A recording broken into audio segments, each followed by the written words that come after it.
tous, bienvenue sur votre chaîne du coaching intégral. Lâchez prise. Jésus dit à la Cananéenne, je suis venu d'abord pour les Juifs. On ne peut pas donner du pain des enfants aux chats. Et la femme de lui répondre, les chiens mangent des miettes qui tombent de la table des enfants des hommes. Et Jésus est émerveillé de sa foi. Et il lui dit que tout te soit donné, que tout te soit accordé selon ta foi. Jésus est envoyé d'abord pour les saluts des Juifs.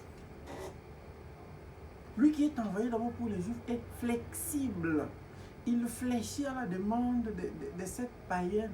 Il vient de changer sa décision, sa vision, son agenda, ses principes, les lois qui s'étaient fixées. Jésus s'adapte à la situation présente. C'est ça, lâcher prise. Cette femme oublie son identité. Elle met de côté ses connaissances, ses avoirs, sa richesse, sa notoriété, sa personnalité. Elle ne se fâche pas à cause de l'indifférence de Jésus à son égard, qui fait semblant de ne pas écouter son cri.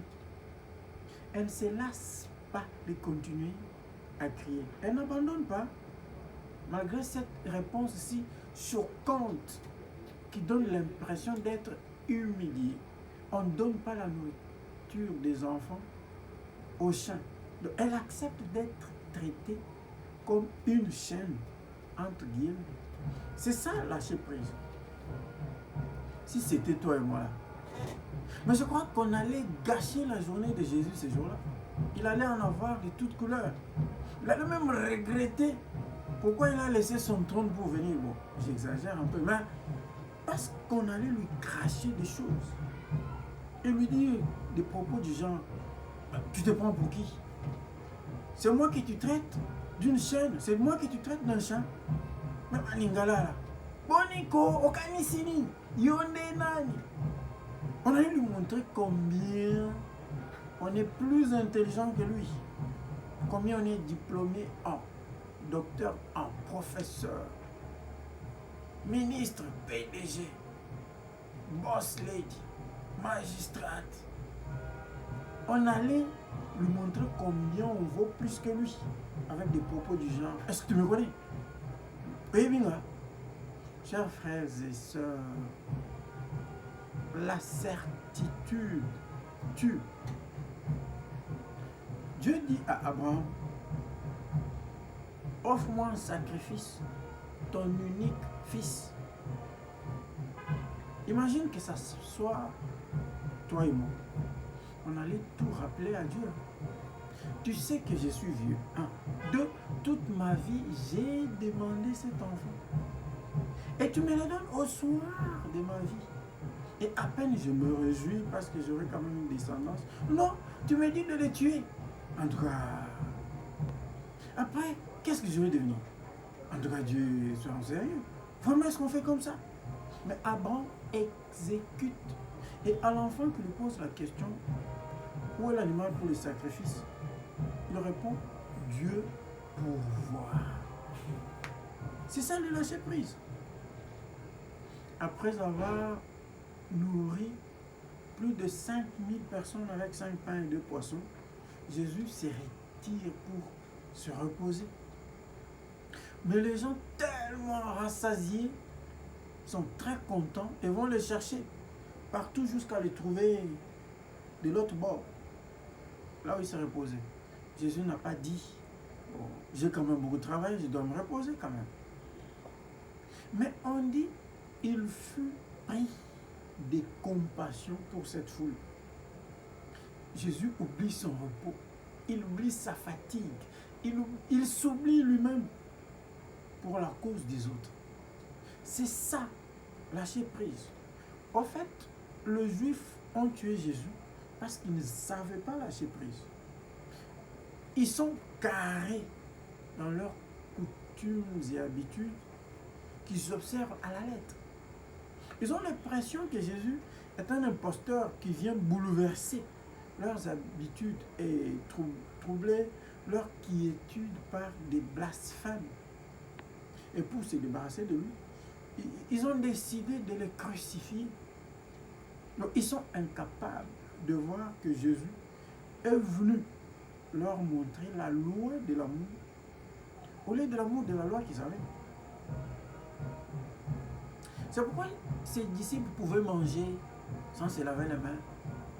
Ils pouvaient manger le pain du sacrifice au temple. Ils pouvaient manger même les choses d'autrui dans le champ quand ils avaient faim. Nous ne sommes pas différents de ces juifs-là. Hein?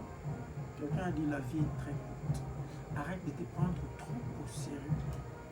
En fait, nous sommes tellement catalogués et vivons selon les normes, coutumes et principes dictés par la société qu'il nous est difficile d'être nous-mêmes par peur d'être jugés par les autres.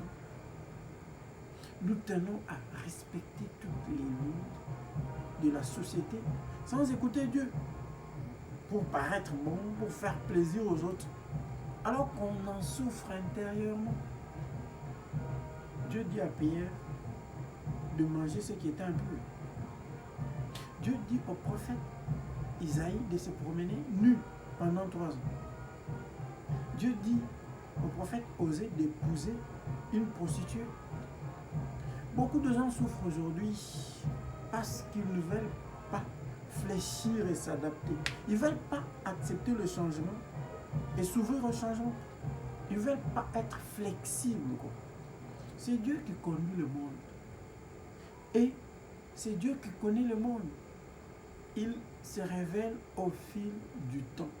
Et tant que le monde sera au monde, Dieu va se révéler de plusieurs façons. Et surtout, moins qu'on s'y attend. C'est ça le problème. Bon, lâcher prise ne veut pas dire qu'il faut tout abandonner et puis croiser les bras et puis attendre que Dieu vienne faire. Non. Lâcher prise, c'est faire sa part. Faire ce qu'on peut. Ce qui est à notre contrôle. Et laisser Dieu faire le reste. Lâcher prise, c'est accepter de se laisser conduire, guider, instruire par Dieu. Lâcher prise, c'est faire ignorant pour apprendre. Même le fou, la personne que tu négliges là, la personne que tu minimises, que tu penses qu'elle ne vaut rien, elle peut t'apprendre quelque chose. Parce que Dieu est présent dans toute créature. La certitude, les je connais tout, nous empêche de voir Dieu, d'entendre Dieu et d'expérimenter sa gloire dans notre vie. Si Marie et Joseph s'étaient fiers à la certitude, mais ils ne pouvaient pas accepter de fuir avec Jésus en Égypte. Imaginez, comment expliquer Dieu puisse fuir devant sa créature? Ça ne se comprend pas. Mais Dieu a dit, je serai avec vous jusqu'à la fin de temps. Et à chaque moment, je vous communiquerai ce qu'il faut dire. Donc à tout instant, il faut être attentif. Et il rappelle ça dans Isaïe. Vous entendrez toujours une voix derrière vous, vous dire, vous montrer les chemins à suivre. Lâcher prise, c'est vaincre la certitude pour laisser Dieu agir dans notre vie. En fait, c'est comme une maman qui a un bassin de maïs sur la tête à l'arrêt de bus. Le bus arrive, elle monte dessus tout en gardant son bassin de maïs sur la tête. Donc, elle n'est pas sûre qu'elle ait transporté, elle et son bassin de maïs. Elle se dit, si je dépose, ça va rester. Et elle oublie qu'en déposant, elle sera soulagée, quoi. Généralement, on a des problèmes parce qu'on veut aider Dieu. Au lieu de se laisser faire, on veut aider Dieu. Et puis tout se bloque. Et beaucoup de gens sont malades aujourd'hui à cause de ça. Ils veulent tout contrôler, mais on ne peut pas tout contrôler. Et quand les choses ne tournent pas comme on veut là, on déprime. Faites plutôt confiance à Dieu. Laissez-lui faire. Il vous connaît mieux que vous-même. Il sait ce qui est bien pour vous et il va vous les donner au moment opportun. Dieu, on ne le calcule pas. On ne peut pas le mettre dans une cage, dire que voilà, Dieu agit comme ça. Non, il est souverain et maître de toutes choses. Il fait ce qu'il veut, quand il veut, où il veut et comme il veut. Toi, laisse-toi aller seulement. Merci et à la prochaine.